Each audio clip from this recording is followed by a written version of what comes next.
ಹುಬ್ಬಳ್ಳಿ ಧಾರವಾಡ ಮಹಾನಗರ ಪಾಲಿಕೆಯಲ್ಲಿ ಪ್ರಭಾವಿಗಳು ಆಡಿದ್ದೇ ಆಟ ಅನ್ನುವಂತಾಗಿದೆ. ಇಲ್ಲಿ ಯಾರು ಬೇಕಾದರೂ ಪಾಲಿಕೆ ಅನುಮತಿಯನ್ನ ಪಡೆಯದೆ ಕಟ್ಟಡ ನಿರ್ಮಾಣ ಮಾಡೋದು ಸಾಮಾನ್ಯ ಅನ್ನುವಂತಾಗಿದೆ. ಇದಕ್ಕೆ ಸಾಕ್ಷಿ ಎಂಬಂತೆ ಕಾರ್ಪೊರೇಟರ್ ಒಬ್ಬರು ಪಾಲಿಕೆ ಜಾಗಕ್ಕೆ ಕನ್ನ ಹಾಕಿದ್ದಾರೆ ಅನ್ನೋ ಆರೋಪ ಕೇಳಿಬಂದಿದೆ. ಪಾಲಿಕೆ ಜಾಗಕ್ಕೆ ಕನ್ನ ಹಾಕಿದ್ರ ಕಾರ್ಪೊರೇಟರ್. ಉದ್ಯಾನವನ ರಾಜಕಾಲುವೆ ಜಾಗದಲ್ಲಿ ಕಟ್ಟಡ ನಿರ್ಮಾಣ.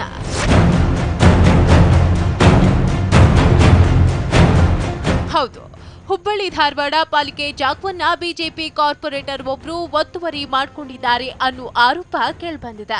ವಾರ್ಡ್ ನಂಬರ್ 41ರ ಪಾಲಿಕೆ ಸದಸ್ಯ ಮತ್ತು ಲೆಕ್ಕಪತ್ರಗಳ ಸ್ಥಾಯಿ ಸಮಿತಿ ಅಧ್ಯಕ್ಷ ಲಕ್ಷ್ಮಣ್ ಗಂಡಗಾಳೇಕರ್ ಒತ್ತುವರಿ ಆರೋಪಕ್ಕೆ ಗುರಿಯಾಗಿದ್ದಾರೆ.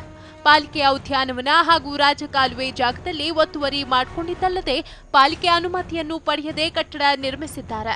ನ್ಯಾಯಾಲಯದ ಹೆಸರಿನಲ್ಲಿ ನಕಲಿ ದಾಖಲೆ ಸೃಷ್ಟಿಸಿ ವಾರ್ಡ್ ನಂಬರ್ 41ರಲ್ಲಿರೋ ಸರ್ವೆ ನಂಬರ್ 4908A-1A-1ರಲ್ಲಿ ಗಂಡಗಾಳೇಕರ್ ತಮ್ಮ ಪತ್ನಿ ಯಶೋಧಾ ಹೆಸರಿಗೆ ಸಿಟಿ ಸರ್ವೆಯಲ್ಲಿ ನಮೂದಿಸಿ ಕಟ್ಟಡ ನಿರ್ಮಿಸಿದ್ದಾರೆ. ಈ ಕುರಿತು ಮಾಹಿತಿ ಕೋರಿ ಗುರುನಾಥ್ ಉಳ್ಳಿಕಾಶಿ ಎಂಬುವರು ಅರ್ಜಿ ಸಲ್ಲಿಸಿದ್ದು ನಿಜಾಂಶ ಬಯಲಾಗಿದೆ. ಮಹಾನಗರ ಪಾಲಿಕೆಯ ಕಾನೂನನ್ನು ಗಾಳಿಗೆ ತೂರಿ ಮಹಾನಗರ ಪಾಲಿಕೆಯ ನಿಯಮಗಳನ್ನು ಉಲ್ಲಂಘನೆ ಮಾಡಿ ತನ್ನ ಹೆಂಡತಿ ಹೆಸರಿನಲ್ಲಿ ಗಾರ್ಡನ್ನಲ್ಲಿ ಅಂದರೆ ಮಹಾನಗರ ಪಾಲಿಕೆಯ ತಾನೇ ಪ್ರತಿನಿಧಿಸುವಂಥ ವಾರ್ಡ್ ನಂಬರ್ 41ರಲ್ಲಿ ತನ್ನ ಹೆಂಡತಿಯಾದಂಥ ಯಶೋಧಾ ಗಂಡಗಾಳೆ ಅನ್ನುವಂಥ ಹೆಸರಿನಲ್ಲಿ ಒಂದು ಗಾರ್ಡನ್ ಜಾಗೆಯಲ್ಲಿ ಒಂದು ಲ್ಯಾಂಡನ್ನು ಪರ್ಚೇಸ್ ಮಾಡ್ತಾನೆ ಕಾನೂನು ಬಾಹಿರವಾಗಿ. ನ್ಯಾಯಾಲಯದ ಹೆಸರಿನಲ್ಲಿ ಅದನ್ನು ಕಾನೂನು ಬಾಹಿರವಾಗಿ ಸಿಟಿ ಸರ್ವೆಯಲ್ಲಿ ಎಂಟ್ರಿ ಮಾಡ್ತಾನೆ. ಇನ್ನು ನಗರ ಯೋಜನಾ ಇಲಾಖೆ ನೀಡಿದ ಲೀಗಲ್ ಒಪಿನಿಯನ್ ಪ್ರತಿ ಟಿವಿ9ಗೆ ಲಭ್ಯವಾಗಿದೆ.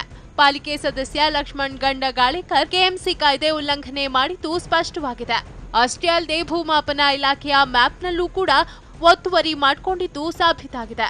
ಇದರಿಂದ ಪಾಲಿಕೆ ನಿಯಮಗಳಷ್ಟೇ ಅಲ್ಲ, ಸುಪ್ರೀಂ ಕೋರ್ಟ್ ಆದೇಶವನ್ನ ಕೂಡ ಗಾಳಿಗೆ ತೂರಲಾಗಿದೆ. ಈ ಬಗ್ಗೆ ಹುಬ್ಬಳ್ಳಿ ಧಾರವಾಡ ಪಾಲಿಕೆ ಆಯುಕ್ತರನ್ನ ಕೇಳಿದ್ರೆ ವಿಷಯ ನಮ್ಮ ಗಮನಕ್ಕೆ ಬಂದಿದೆ. ಕಾನೂನಿಗಿಂತ ಯಾರೂ ದೊಡ್ಡವರಲ್ಲ. ಅವರು ಪಾಲಿಕೆ ನಿಯಮಗಳನ್ನ ಉಲ್ಲಂಘನೆ ಮಾಡಿ ಕಟ್ಟಡ ಕಟ್ಟಿದ್ದೇ ಆದಲ್ಲಿ ಅದನ್ನ ನೆಲಸಮ ಮಾಡ್ತೇವೆ ಅಂತ ಹೇಳ್ತಿದ್ದಾರೆ. ಒಂದು ವಸತಿ ಉದ್ದೇಶಕ್ಕಾಗಿ ಕಟ್ಟಡ ಪರವಾನಗಿಗೆ ಅವರು ನಮಗೆ ರಿಕ್ವೆಸ್ಟ್ ಮಾಡಿದರು.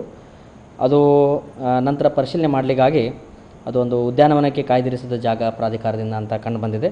ಸೊ ಹೀಗಾಗಿ ಅವರಿಗೆ ಉದ್ಯಾನವನ ಬಯಲ್ಜಾಗೆ ಹಾಗೂ ಆಟದ ಮೈದಾನಕ್ಕಾದೆ ಕಾಯ್ದೆ 1985ರ ಪ್ರಕಾರ ಅದರಲ್ಲಿ ವಸತಿ ಉದ್ದೇಶಕ್ಕಾಗಿ ಕಟ್ಟಡ ಕಟ್ಟಲಿಕ್ಕೆ ಪರವಾನಗಿ ಕೊಡಲಿಕ್ಕೆ ಆಗೋದಿಲ್ಲ ಅಂತ ನಾವು ಪರವಾನಗಿಯನ್ನು ರದ್ದುಗೊಳಿಸಿದ್ದೇವೆ. ಸದ್ಯ ಆಯುಕ್ತರೇನೋ ಕೆಎಂಸಿ ಕಾಯ್ದೆ ಉಲ್ಲಂಘನೆ ಮಾಡಿದ್ದು ಕ್ರಮ ಕೈಗೊಳ್ತೀವಿ ಅಂತಿದ್ದಾರೆ. ಆದರೆ ಈಗಾಗಲೇ ಅರ್ಧದಷ್ಟು ಕಟ್ಟಡ ಕಾಮಗಾರಿ ಮುಗಿದಿದ್ದು ಇಷ್ಟು ದಿನ ಪಾಲಿಕೆ ಅಧಿಕಾರಿಗಳು ಕಣ್ಮುಚ್ಚಿ ಕುಳಿತುಕೊಂಡಿದ್ದು ಯಾಕೆ ಅನ್ನೋದು ಸಾರ್ವಜನಿಕರ ಪ್ರಶ್ನೆ. ದತ್ತಾತ್ರೇಯ, ಟಿವಿ9 ಹುಬ್ಬಳ್ಳಿ.